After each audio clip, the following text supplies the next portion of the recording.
السلام علیکم ګلونو لیدونکو قدرمنو اوریدونکو که په افغانستان کې یا د افغانستان بهر د نړۍ په هر ګوټ کې چې یاستئ سلامونه مینه او درنښت مې ومنئ په دې هیله یم چې روغ او جوړ اوسئ او خوښ او خوشحاله او خندانه اوسئ په نړۍ کې چې کومې ناخوالې رامنځته کیږي دعا کوم چې ټوله تاسو په امان کې واوسئ د یخنۍ داسې یخني راغله په ټوله نړۍ کې د اقلیم بدلون او شاید په هغو هیوادونو چې زما ویډیو تاسو وینئ شاید ستاسو په هیوادونو کې واورې اورښت هم شوی اوسي او په افغانستان کې خو هم تر اوسه واوره نه ده شوې ولې هوا سړه ده. نن هم د جمعې مبارکه ورځ ده او هوا هم څه نه څه وریځ ده نیمه وریځ ورته ویلی سو. نو تاسو ټول ته ښه راغلاست وایم په پیل کې زما یوټیوب چینل ته او په دویم قدم کې هم پخلی له حسینې سره. زما دغې خپرونې ته هیله مند یم چې د خپرونې تر وروستیو شیبو راسره ملتیا وکړئ او خپرونه مو د خوښې وړ وګرځي. ګلونو نن د جمعې مبارکه ورځ ده، زه هم په کور کې یم، قیجان هم په کور کې دی، هوره جان هم په کور کې ده، موسی جان خاص هم په کور کې اوسي. نو ما هم غوښتل چې د سهار سباناري څخه تاسو ته یوه ښکلې ویډیو جوړه کړم. غواړم هغه سباناری جوړ کړم چې زما د خوښې وړ دی. هیله مند یم چې تاسو هم د خپرونې تر وروستیو راسره پاتې شئ او د خوښې وړ مو وګرځي. نو ملګري راسره وکړئ چې زه نن څه غواړم چمتو کړم او د چا په خوښه. قدرمنو پیشبند مې واغوسته او د ترڅنګ راځو دستکش هم زه په لاس کوم او په خپل کار باندې پیل کوو. تاسو به څه نه څه په تصویر کې لازمه توکي وینئ، زه به هم تاسو تشریح کړم چې څه دي او څه غواړم چمتو کړم. البته یو ډېر ساده سباناری یا صبحانه غواړم چې جوړه کړم، هغه څه چې تر ډېره پورې زما په خوښه هم ده، زما په زړه هم ده او د قیجان هم دغه خواړه ډېر خوښېږي. هوره جان ته هم یو د خوښې سباناری ورته چمتو کوم. غواړم چې هګۍ پخې کړم ولی په یو متفاوته بڼه باندې. شاید ډېری یې پخ کړي اوسي، شاید هم نه وي پخ کړي اوسي. نو تاسو کولی شئ چې نن د ویډیو په لیدو ویې ګورئ او چمتو یې کړئ، انشاءالله چې د خوښې وړ مو وګرځي. 3 دانې کچالو ما رااخیستې دي او یو 4 دانې هم هګۍ دي، رومي بانجان او تازه مرچ دي. د ترڅنګ دا خو پرته له شکه چې غوړي، مالګه، مرچ، البته تور مرچ یا وچ ګشنیز دا خو طبعا چې په خوړو کې موږ ورنه استفاده کوو، هغه خو هسې هم لازمه مواد دي. نو راخلو کچالو لیدونکو په ډېر واړه اندازه ټوټې کوم. البته ستاسو بیا خپله خوښه، ولې په دغه خوړو کې چې څومره هم کچالو کوچني کوچني میده سي هغومره خوندور کیږي. ډېر ښه 4 کنجه 4 کنجه یې موږ میده کوو. تاسو بیا اندازه وګورئ او کولی شئ چې په همدې اندازه یې به جوړ کړئ.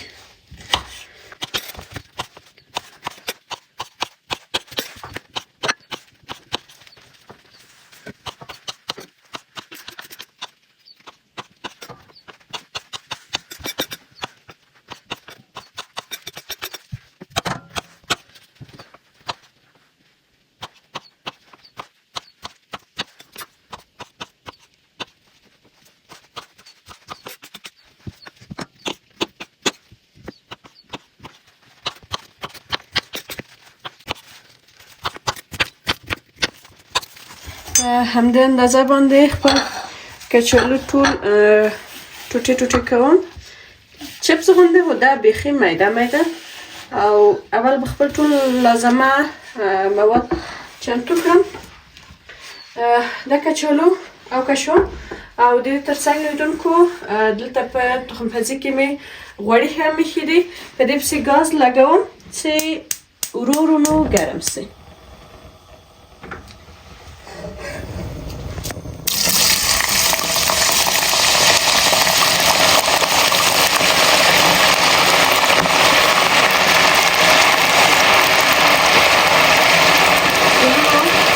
غوړي مو چې سره شوله خپل د چپس یا ټوټې کړي کچالو راچوو. که غواړئ چې کچالو مو ښه په سمه توګه پاخه سي، ښه چپس سي، کله چې نه وي واچول د یو څو دقیقو لپاره سر یې پرې کېږدئ، بیا یې بېرته سر ورنه ایسه کړئ، یوازې د یوې یا 2 دقیقو لپاره. او د دې ترڅنګ زه به واخلم د دې لپاره چې د ناپکین استفاده وکړو. رومي بانجان هم ټوټې کوم، ولې باید اول کاغذ را اضافه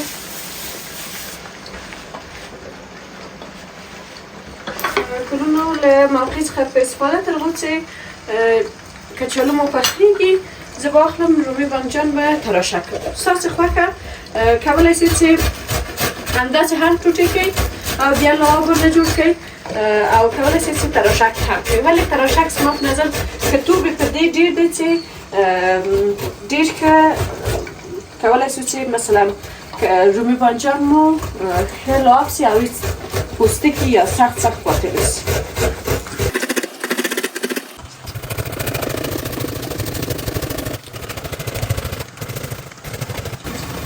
دوستانو د چپس د کچالو د چپسو سرپوښ هم لرې کوم او داسې وي چې نورو د پخېدو په حالت کې دي چې داسې نورې هم پرېږدو نو کچالو مو راوباسو او همدارنګه د مغزي نه استفاده کوم ځکه سهار لپاره زه د سباناری جوړوم نو چای به هم کېږدم تر هغه به چای هم جوش شي او زمونږ نور سباناری به هم جوړ شي.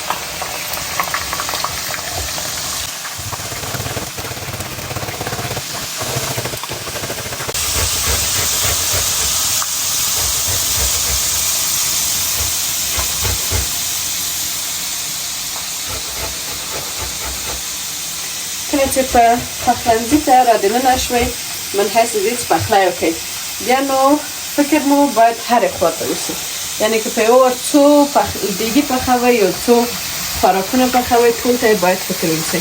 دا تاسې ګورئ چې زموږ کچالو او چپس کاملا چمتو شوي دي او زه به راواخلم بیا به په کاپ کې واچوم.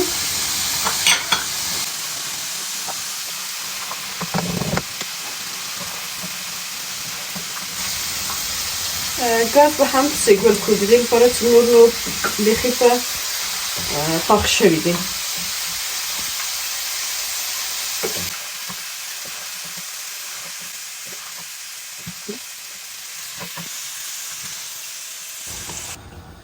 دوستانو رومي بانجان مو هم ټول تراشک سوله په همدې اندازه فکر کوم کفایت به وکړي او دلته د دې تخم پزۍ نه مې اضافي غوړي لرې کړل او ډېر کم اندازه غوړي مې پکې پرېښودل. دا به واخلو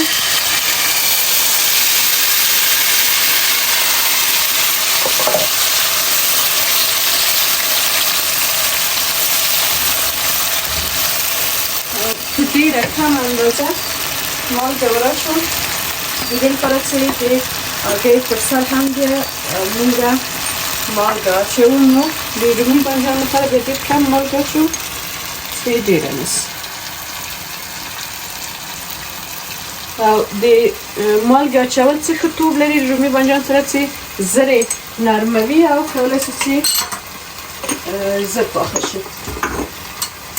نو دا به زه لږ ولړم او بیا به سر یې څو دقیقې پرې کېږدو چې ښه رومي بانجان مو زر زر نرم شي تر هغه وخته به چای هم جوش شي. د دې سرپوښ به هم پرې کېږدم د دې غوړیو سرپوښ به هم پرې کېږدم چې چپه نه شي ځکه چې غوړي سره دي. زه به مې د خپله مخه لږ څه ټوله کړم او بیا به په خپلو نورو کارو باندې شروع وکړم. دا اضافي توکي به له دې نه ځای نه لرې کړم. لیدونکو تر هغه چې رومي بانجان مو هغه هلته څه کېږي زه به تازه مرچ هم ورته ټوټې کړم. تازه مرچ نو په خپله خوښه استفاده کولی شئ. زه لږ څه کمه استفاده کوم د دې لپاره چې قیجان مرچ نه خوښېږي او همدارنګه هوره هم نشي کولی چې ترخه خواړه وخوري نو د هغې لپاره په کمه اندازه مرچ ور اچوم. فکر کوم دغه 3 دانې به بیخي کفایت وکړي. دا به پرېږدو او لعاب به وګورو که لعاب مو جوړ شوی و بیا به مرچ هم ور واچوم.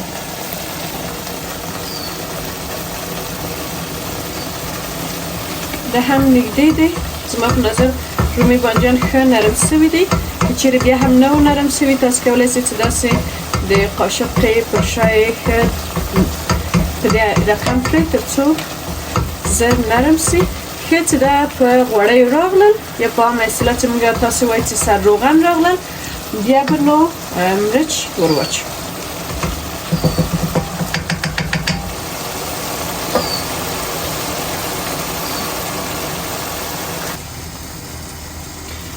قدرمنو لیدونکو رومي بانجان مو غوړیو راغلي دي ډېر ښه هلته ورته موږ غواړو. اوس به موږ ته مرچ پکې اضافه کړو.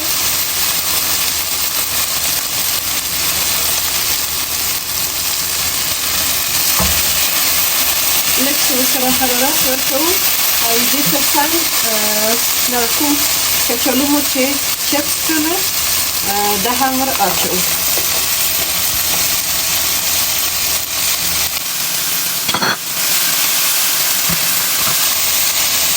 د ګاز حرارت ټیټوو بیخي شم ولیکېدو. دلته څه اوبه نور نه لري غوړی راباندې چې ونه سوځي او خراب نه شي کمې. په همدې رقم سره کفایت کوي. اوس نو د هرې هګۍ لپاره مونږ کوشش کوو چې خالي ځای پرېږدو په دې رقم.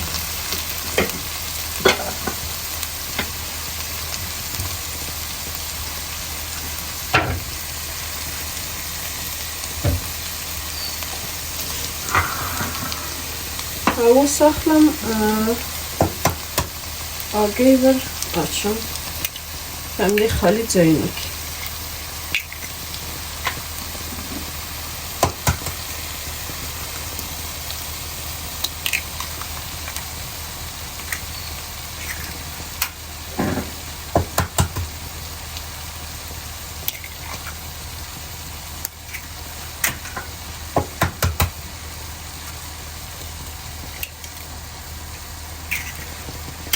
د دې پر سر ما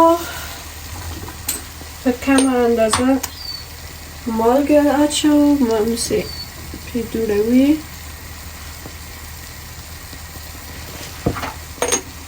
وچ ګشنیز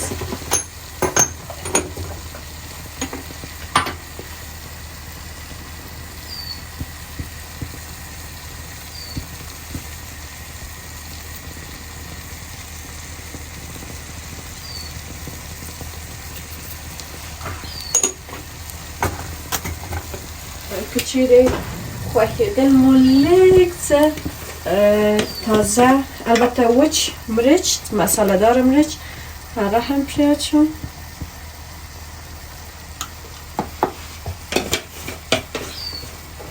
د خوشبویۍ لپاره یې کوشش وکړئ چې همیشه په پخلي کې مو له تورو مرچو څخه استفاده وکړئ.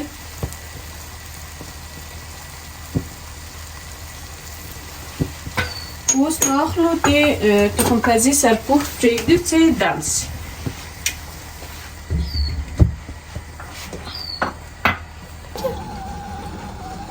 قدرمنو لیدونکو چای مو هم جوش شو او چای به هم دم کړم. نن غواړم چې د وطني زعفرانو څخه استفاده وکړم. زموږ خپله د هرات زعفران دی ولی همیشه ما ویل دی شاید تاسو اوریدلی هم اوسئ نورو ځایو کې معلومات ولرئ چې عموما چې د زعفران څخه استفاده کوئ په کم اندازه په ځانګړې توګه چې هغه د افغانستان خپله زعفران وي نو په کم اندازه استفاده کوئ ځکه چې اصل زعفران دی ښه زعفران دی او کمی هم کولی شي چې هم د چی رنګ ته او هم د چی خوند ته بدلون ورکړي. یوازې دا چې اوبه مو باید ښې جوش وي او یو څو دقیقې مخکې دم کړئ یعنې یو څو دقیقې په تېرېدلو سره هماغه کم زعفران هم خپل رنګ وباسي او خوند ورکوي. نو چای مو دم شه هګۍ مو هم دم ته ایښي دي او د پخېدلو په حالت کې دي. لاړ به سو تر اوسه هګۍ پخېږي. زه به یو ځل تاسو ته دروم ښیم. به به لرې مو له زړه دا به زه په قاب کې واچوم او لاړ به سو په ګډه سره دسترخوان او یا هم میز به تیار کړو.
قدرمنو دوستانو او لیدونکو تاسو ټول ته ښه راغلاست وایم او ځانګړې مننه له تاسو ټول څخه کوم چې ویډیو مو تر دې دمه راسره ولیدله. انشاءالله چې د خوښې وړ مو ګرځېدلې اوسي او خوښه شوې مو اوسي. تاسو هم کولی شئ ځان ته او کورنیو ته مو یو خوندور سباناری هغه څه چې خوښیږي هغه چمتو کړئ. نو د جمعې مبارکه ورځ ده. ښایي د ورځ په لړ کې موږ چېرته لاړ شو، ښایي هم میلمانه راسي، خو دغه کوچنی خو له مینې څخه ډک میز ما چمتو کړی. تاسو اوس دقیقه صبر وکړئ چې زه موسی جان هم بغل پرې واخلم، ځکه چې هغه هم د خوبه راویښ دی او نارامي لري. سلام دوستانو، خدای که روغ جوړ اوسئ. صبحانه خیر دی د زړه. نو دا ځل به د صبحانه هغه چک به په هوره وکړو. اوفس ښه خیر بچم یخیږي. هوره جان هوره بچیم دا خوري. سلام وچه بچم. سلام هوره. سلام. ښه دا خوري آبی خوري؟ نه ښه چې دا خوري آگه خوري؟ آجان ښه بچه لورکې ته به مې آگه واچوم په خپل دلخواقا کې. ښه زه به یې هوره جانې ته ورکړم، مزه به یې هوره جانه وڅکي او عکس العمل به یې مونږ وګورو.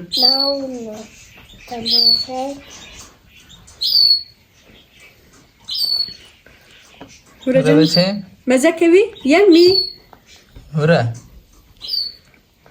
لیدونکو تاسو موسی جان هم ګورئ چې موسی جان چې نوی په خوراک راغلی ده څه حال اچولی. مقصد خواب، مقصد کاسه، مقصد خواړه پیدا کړي او حمله پرې وکړي. زه به موسی جان ته هم لږ څه وچه ډوډۍ په لاس کې ورکړم د دې لپاره چې باید هوره جانې ته واخلم. سلام. نو لیدونکو وروسته له لږ ځنډ څخه قیجان وبکه هغه قاشقه به هم ماته راکړئ. اجان چی؟ تخم آگه ایگ چی شده ده؟ ایگ نوشی جان زبا نه موسی جان کده مکوه. وروسته له لږ ځنډ څخه لیدونکو زه په دې بریالی شوم چې تاسو ته دا ویډیو جوړه کړم. دلیل هم دا دی چې لږ څه نوي مصروفیتونه دي او نوي بوختیاوې دي. انشاءالله تاسو به هم خبر شئ. اول خو د الله پاک وکړو چې په خیر دې وي. طبعا هر کار چې په ژوند کې پیلوو خیر یې ډېر مهمه دی چې د خیر غوښتنه وکړو د ځان لپاره د کورنۍ لپاره مو. نو نوي البته دنده نشم ورته ویلی، ولې نوی مسئولیت مې چې راسپارل شوی دی چې په راتلونکو ورځو کې به تاسو هم ورنه خبر شئ.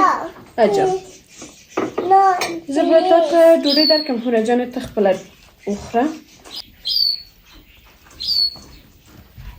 نو قدرمنو نوی مسئولیت چې راسپارل شوی ده، البته نوی دنده ورته نشم ویلی، ولې نوی مسئولیت چې راسپارل شوی دغه په اساس لږ څه مصروفه شوی یم چې انشاءالله تاسو به هم په راتلونکو ورځو کې یا راتلونکو خپرونو کې خبر شئ او زه به په مفصل توګه تاسو د هغه په هکله معلومات درکړم، کیسه به درته وکړم. نو د هغه لپاره لږ څه مصروفه وم. دا چې د جمعې او شنبې په ورځ هم رخصت یم. نو کوشش کوم چې له نن څخه پیل چې دغه د سهار نه مې پیل وکړه او وبه غوښتل چې تاسو هم له موږ سره یو ځای اوسئ او ویډیو ته جوړه کړم. نو انشاءالله چې کوشش به وکړم چې بیا هم تاسو ته ویډیوګانې جوړه کړم. قیجان هم راغی، اول د ستړی ونه اوسېد ځکه تر اوسه کمرې مسئولیت اخیستی وه او تاسو سره به هم روغبړ وکړي. سلام دوستانو، خدای دې روغ جوړ اوسئ. نو موږ لږ مصروف او ډېر وخت لږ مریضان هم درلوده. حسینه جان او هوره جان دواړه مریض و، یو 10 ورځې نو لږ شدیده مو نو هغې نه بعد هم وخت هم نه درلوده، نو دواړه بوخت یو، زه هم خپل وظیفه کې، حسینه هم.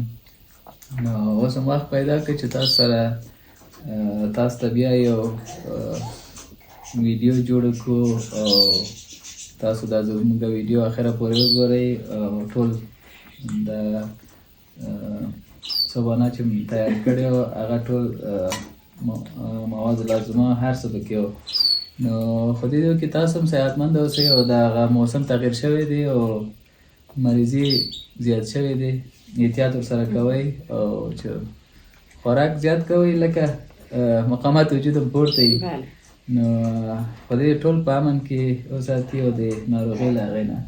نو موږ هم راغلي یو چې د شروع پې وکړو، نو منتظر یو ستاسو اجازې ته چې بله زړه. نو قیجان به مخوری هوره جان خو هیڅ ونه ویلې. هوره جان مزه کوي یمی هوره بچه هوره جان ایدل پاره خیر بچه دا وګوره د ایدل پاره هوره جان وروسته له یوې اونۍ څخه یعنې یوه اونۍ مکمل وړکتون ته ځي، کودکستان ته ځي. نو په دغه یوه اونۍ کې موږ ټلیفون نه ورکوو. اجان ښه بچه یمی بود بچه هوره دا دلته کېده دا دې چې خوړله بیا هغه هم وخوره. دوستانو هوره تم یې ونه ویم، زه به تاسو ته تم ویم، تم یې خوشمزه دی او تیار کوي او فامیل سره یو ځای. نو یوازې خوند هم نه کوي، فامیل سره ډېر ښه دی چې هر څه که چکري که خوراکي که ژوند کولی نو فامیل سره ډېر خوند کوي چې یو ځای اوسئ او د ژوند هم لذت واخلئ. نو لیدونکو ویډیو به په همدې ځای پای ته ورسوم. ځانګړې مننه کوم چې تر دې دمه راسره وئ. موسی جانو نور حوصله یې پای ته ورسېدله. هر څه چې وایي د میز په سر دې ماته یې راکړئ او که نه نو ویراني کوم.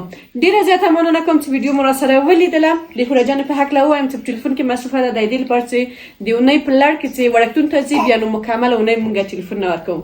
ولې د جمعې په ورځ چې په کور کې ده بیا د دې لپاره چې ټول ماشومان اوس د ټلیفون آیپیډ دې شیانو سره عادت دی د کارتوني په لیدو باندې. نو یوازې د جمعې په ورځ د سهار له خوا نه ورکوو، بیا عموما یا مونږ میلمانه لرو او یا هم حتما د جمعې په ورځ مونږ د دوستانو و عزیزانو کره ځو. د همغه لپاره نو کوشش کوي هغه هم په ټلیفون په کارتوني کې مصروفه ده، کارتوني ویني او سباناره مو چمتو کړی ده. نو تاسو ته هم وایو طبعا وایو کله چې د دسترخوان پر سر ډوډۍ په وخت کې دعا وکړئ، دعا ډېره ښه قبلیږي. نو دعا کوو چې تاسو هم همیشه خوشحاله او ارامه اوسئ. تاسو هم مونږ په خپلو دعاګانو کې یاد ساتئ. قیجان به هم وایي چې خوند یې څنګه وه او بیا به خدای پاماني وکړو. دوستان ته وویل چې هوره جان ته م ورکړه، هغې ویې نه ویل چې څنګه دی خوند دی، مصروفه ده لږ ډېر زیات. نو دې له خاطره ما ویل خوند یې ښه، ذایقه یې او طعم یې هر څه برابر دي. څنګه چې حسینه ویل مرچک زه لږ کم خورم او نور طعم یې تاسو کولی شئ چې که اضافه څوک اشتیا لري د مرچکو نو ځان ته یې اضافه کولی شي. نور خوند یې ډېر مزهدار دی، خوندور دی. بله او دغه خواړه چې ما ویل چې لږ متفاوته ډول باندې د هګۍ پخول دي دا شخصا زما زښته زیاته خوښیږي او همیشه چې زه پخوم ماته مې زما مسافره خورکۍ لیمه جانه را پیادوي او هر چیر چې وي خوشحاله او آرامه دی وي، ځکه چې کله چې مونږ یعنې زه مجرده وم، لیمه هم مسافره نه وه او په افغانستان کې وه.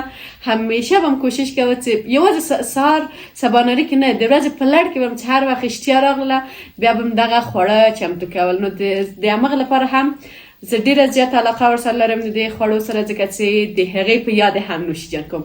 نو لیدونکو له تاسو ټول څخه خدای پاماني اخلو.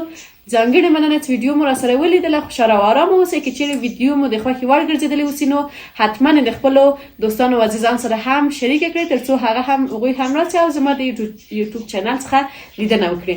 ستاسو په اجازه نو زه به هم شروع وکړم. تاسو په لویو بخښونکي څښتن ته لاس سپارم. الله مو بخښه.